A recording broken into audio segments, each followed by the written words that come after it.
एक जमाना था जब बिहार का नाम भारत के सबसे अमीर और सबसे ज्ञानी राज्यों में लिया जाता था।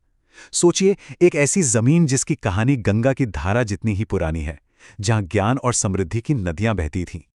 लेकिन आज की सच्चाई एकदम अलग है। जहां दुनिया का सबसे बड़ा ज्ञान केंद्र नालंदा था, आज वहां की शिक्षा व्यवस्था खुद संघर्ष कर रही है। जिस बिहार का सॉल्ट पीटर यानी बारूद बनाने के एक जरूरी हिस्से पर कब्जा था, आज वही बिहार अपने लोगों को नौकरी के लिए बाहर भेज रहा है। जो कभी खेती और टेक्सटाइल का पावर हाउस था, वो आज भारत का सबसे गरीब राज्य है। तो सवाल यही उठता है कि आखिर ऐसा क्या हुआ? ज्ञान और धन की ये जमीन गरीबी का सिंबल कैसे बन गई? चलिए इस पूरी कहानी की परतों को खोलते हैं और समझते हैं कि बिहार इस हाल में पहुंचा कैसे। बिहार के नीचे जाने की कहानी को हम 3 हिस्सों में देख सकते हैं, और इसकी शुरुआत होती है ब्रिटिश राज से। 1757 में प्लासी और 1764 में बक्सर की लड़ाई के बाद बिहार की आर्थिक लूट का एक लंबा और दर्दनाक दौर शुरू हुआ।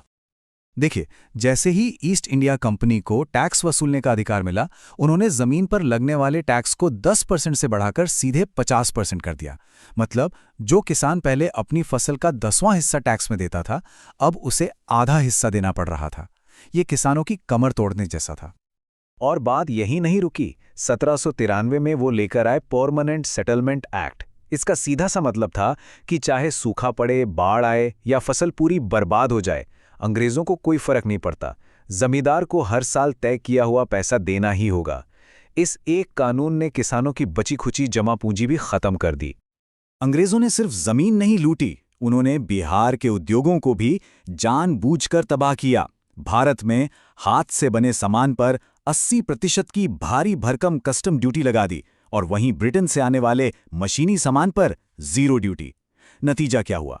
बिहार के लोकल उद्योग, चाहे वो शोरा का हो या कपड़ों का, सब बर्बाद हो गए और व्यापारी सड़क पर आ गए।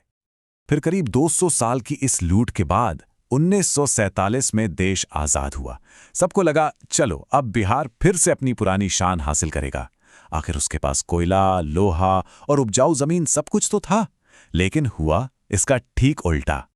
1952 में भारत सरकार एक पॉलिसी लेकर आई, फ्रेट इक्वलाइजेशन पॉलिसी।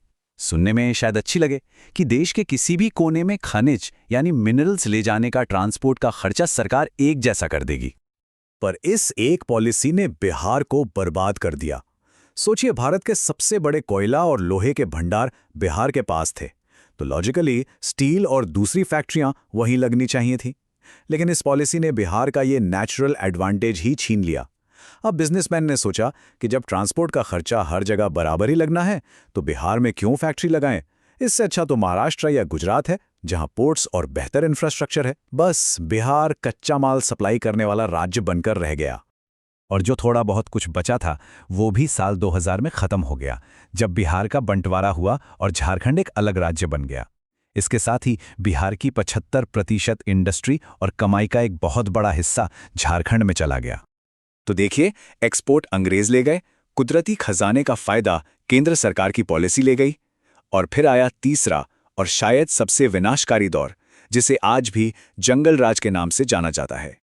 1990 के दशक में बिहार में सरकार और प्रशासन का सिस्टम पूरी तरह से ढह गया। कानून का राज खत्म हो गया और एक नया शब्द उभरा, बाहुबली। ये वो लोग थे जो बंदूक, गैंग और पॉलिटिकल कनेक्शंस के दम पर अपने इलाके के राजा बन बैठे। चुनाव से लेकर ठेके तक सब कुछ इनके कंट्रोल में था। और ये कोई 1-2 साल नहीं, बल्कि 1990 से 2005 तक पूरे 15 साल चला। इस दौर में क्राइम, करप्शन और राजनीतिक अस्थिरता अपने पीक पर थी, और जाहिर है जहां अपराध होता है वहां ना तो कोई इंडस्ट्री आती है और ना ही टैलेंट रुकता है। और फिर सामने आया चारा घोटाला। इसमें करीब 950 करोड़ रुपए का गबन हुआ। ये घोटाला उस दौर के करप्शन का सबसे बड़ा सिंबल बन गया, जिसने बिहार की इमेज को पूरी दुनिया में खराब कर दिया।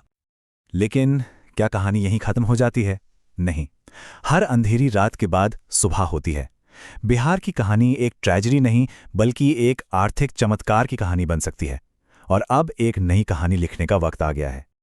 अच्छी खबर यह है कि पिछले 20 सालों में बहुत कुछ बदला है। वो जंगल राज का दौर अब खत्म हो चुका है। इंफ्रास्ट्रक्चर, खासकर सड़कें, बेहतर हो रही हैं, और धीरे धीरे ही सही इंडस्ट्री वापस लौट रही है। और पहली बार ऐसा हुआ है कि बिहार की इकोनॉमी में खेती से ज्यादा योगदान इंडस्ट्री का होने लगा है। तो फिर बिहार को उसकी खोई हुई शान वापस कैसे मिलेगी? रास्ता मुश्किल जरूर है, लेकिन इसका समाधान इन 3 मजबूत पिलर्स पर टिका है। पहला, एजुकेशन और स्किल डेवलपमेंट पर फोकस। दूसरा, ऐसा इंफ्रास्ट्रक्चर और पॉलिसी बनाना जो नौकरियां पैदा करें। और तीसरा, और सबसे जरूरी, गुड गवर्नेंस, यानी ऐसा शासन जहां करप्शन और क्राइम की कोई जगह ना हो। आखिर में सबसे अहम बात यह है कि विकास सिर्फ सरकार का प्रोजेक्ट नहीं होता, ये हर नागरिक का मिशन होना चाहिए। क्योंकि बिहार तब बदलेगा जब लोग जाति के नाम पर नहीं, बल्कि शिक्षा, सड़क और रोजगार के नाम पर आवाज उठाएंगे।